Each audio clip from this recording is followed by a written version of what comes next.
Why, hello there. It's Ed Adios Bud here with an initial review of the Adidas Adizero Adios 7. I think this is probably the closest you're ever going to get to a shoe equivalent of Del Boy's Capri gear. How does this one pair up to one of my favourite shoes of 2021, the Adios 6? Let's find out.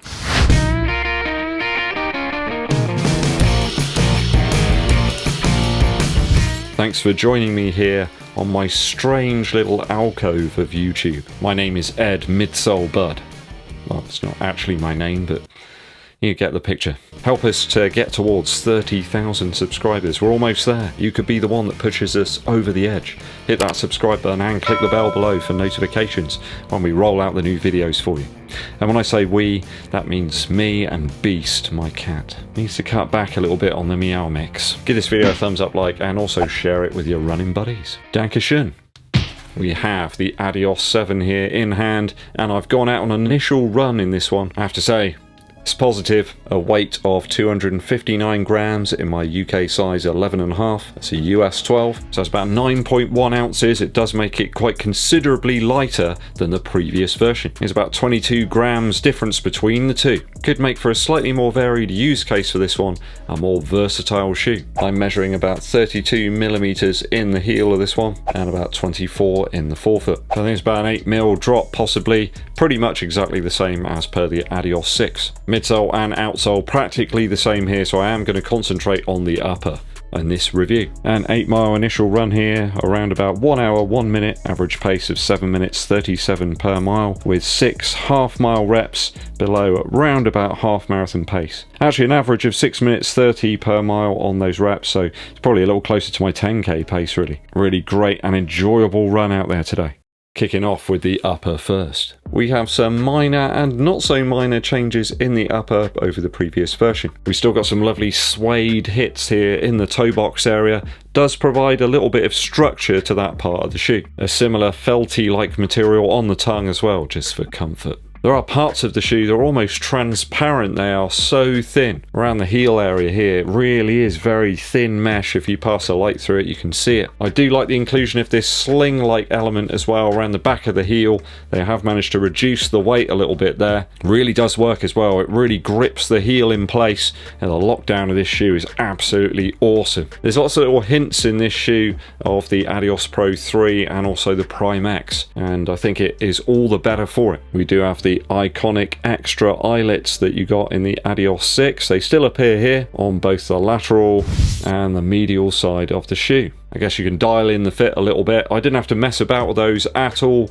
Used a runner's knot and it was just amazing. Probably the best fitting shoe that I've bought in a long time. But it really is glove-like, and I found that really helped out in terms of running some of those faster paced efforts. Why don't they have this feature on more running shoes so you can customize the fit a little bit? I do not know. I'm not entirely sure about this flip down tab here at the back. I guess if you really need a pull tab, it's there, and if you don't want it, you can just flap it back and you just forget that it's there. Though folding it back does seem to pull some of the upper away from the foot a little bit, so it could benefit those who have some Achilles problems. Everything's been thought of here with these ventilation holes in the front of the toe box. And I found the actual upper was very breathable and light on foot. They really have just removed certain parts of the shoe that weren't required in terms of the upper, and it's beneficial. If you enjoyed the upper on the Adios 6, I think you'll enjoy this one even more. There's less of it, but it still has the same DNA. One thing people may be freaked out by is the tongue here. It is very similar to the one that you got on the Prime X, so it's kind of carved away here, right down near the first eyelets. I have to be honest, I didn't really notice it until I looked at it. It doesn't really seem to cause me any problems, so yeah, cut away some more upper material and you're reducing the weight. It's only going to be beneficial. The heel count is vastly reduced actually when I got the Adios 6 back out. That stretched around quite a way. It really is quite a thin heel counter, just concentrated on the very back of the shoe. I think sizing's pretty much the same as it was in the Adios 6, so I'd go for the same size as you had in that shoe. Just everything's been minimized here, and it's even better than it was before. For me, this is a 3 out of 3 for the upper after my initial run. Midsole now. So midsole stack exactly per the V1 of the shoe, the Adios 6. As I said, I got about 32 millimeters of stack height in the heel on this one. Don't worry, I have measured it from the inside of the shoe. I'm not just measuring it on the outside here. Many shoes cup around the foot, so you can't really do it like that. I have to say, this one felt a little bit more broken in, I suppose, after my initial run. I remember the Adios 6 needed a few runs to kind of knead the material a little bit like dough, but this one just felt great out the box. But I guess this is a relatively minimal shoe by today's standards, I suppose you could say. I mean, it's huge compared to the Adios 4. I really love that shoe as well, but we've certainly come a long way in terms of midsole stack in a very short time. Many people tried out the Adios 6 and suggested to me that it was a little bit firm. Some people said it was a bit clunky, they just couldn't get on with it. I didn't really ever feel that. I think the materials work really well together, certainly from my perspective. Firmer light strike material in the heel was quite stable, and you've got the nice soft stuff up front, and it's directly underfoot as well, pretty much through the middle section of the shoe. Maybe I'm just sipping on the sweet nectar of my memories right now, a bit like Jens Lechmann, but it is a winner, this one. Just a very responsive shoe that's only going to get better and better over time. Very similar to the Adios Pro 2 and also the Takumi Sen 8. Both of those were exactly the same. So many shoes recently have been all about, you know, huge stack heights, loads and loads of foam, adding foam here and there, whereas this one to me still has some of the ethos of less is more. You don't need all those stabilizing elements with the Adios 7. It's just a more pure running shoe, I suppose. Before I go any further, I've got to say I found this great at a range of paces on my initial run. There's some easy stuff there, some warm-up, some cool-down, some recoveries in between, and I found it wonderful at half marathon and 10k pace. Not sure I'd want to wear it for a 5k, but for half marathon 10k, no problem at all. Up into the threshold paces there, no problem. That lowering of the weight of this version of the shoe really has improved its versatility. I think that's only going to entice more runners to go and try out this fantastic value shoe. It's a bit overlooked, really. I say to people, have you tried out the Adios series now? Not really, you know. What is it, like a daily shoe? I think it can do lots of things, and it can do them very well. I liked the Adios 6 midsole. I gave it a 3 out of 3 after 100 miles, and I'm going to give this a 3 out of 3 after my initial run. It is wonderful. Outsole now. Now, you could be forgiven for thinking that the outsole here could be quite noisy. It certainly isn't. It's no tempo next percent. In fact, I had to shout out to a couple of people on my run today. They just didn't hear me. It really is a sneaker. Outsole-wise, the Continental rubber and the thickness that we have here, the pattern and the layout are exactly as per the Adios 6. This time though, I've got this lovely lemon torsion system and the hits of green and black. Certainly an Oregon style shoe. One big problem that I had in the Adios 6 was the ability of the patterns here to pick up debris and dirt and small stones. That's still the case here. It's probably my only bugbear about the Adios 7. After 100 miles though in the Adios 6, I had barely any wear at all, a little bit in the midfoot area, nothing in the heel. So I imagine it's going to be pretty durable, exactly as per the previous version. My hope here for the series is that Adidas do switch it up at some point to a more flat and smooth rubber, as we see on the Adios Pro 2 or 3 and the Takumi Sen 8. That rubber stuff really works well. Maybe they'll switch it up. Maybe that's perhaps a step too close to the Takumi Sen 8, and that would no doubt reduce the weight of this one even further. I'm going to give it a strong 2.8 out of 3 for the outsole after my initial run, just purely on the fact I know I'm going to have to get the screwdriver out and remove lots of stones after a while. Value now. Now, Adidas have increased the price of this shoe by £10. It's now 120 Earth credits over here in the UK. I was quite savvy, managed to pick it up with a 35% off discount.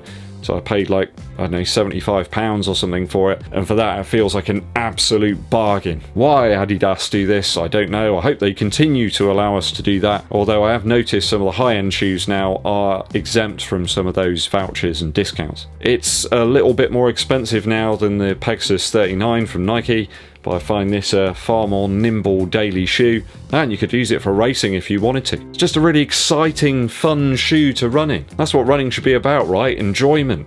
I was really getting some maximum enjoyment from this shoe earlier on. It's that little bit lighter than its counterparts like the Energy 4 from Reebok. Not quite as cushioned perhaps as that shoe, but the cushion you have here is that bit more responsive, I suppose. It reacts to what you're doing as the runner. You feel like you're in control of it rather than the shoes in control of you. Yes, it is that bit heavier than the Takumi Sen 8, though I feel that this could be a really good shoe to use in a rotation with that model. I mean, this is in line now with the likes of the Endorphin Speed 3, though it's by far a more firm road type feel. You've got a lot of squash in the Speed 3. This one feels that bit more stable, though it has to be noted that the heel area is much more narrow than the Speed. I'm finding the upper vastly more preferable to pretty much anything actually that I've worn over the last couple of years. It just stays out the way. In fact, in some ways it reminds me a little bit of the Puma Ultra Ride. Do you remember that one? It's certainly an upper that's been built for performance rather than to look good. It just happens to look awesome too. Just a more simple setup here, especially in the heel. You just don't really notice the shoe on foot whatsoever. I think I'll find after a few more break-in miles that this one will be even more versatile. I remember using the Adios 6 for practically any pace, so if you're after a shoe that can do it all, the Adios 7 could be ideal for you. I'm just going to knock off a couple of percentage points there due to the increased price. Don't get greedy, Adidas. I'll give this a 2.8 out of 3 for value after my initial runs. It does make the Boston 10 and 11 a little bit more of a mystery to me. The reduced weight in the Adios 7 make it a real winner. If I've totaled the scores up correctly, that gives us 11.6 out of 12 for the Adidas Adizero Adios 7 after my initial run.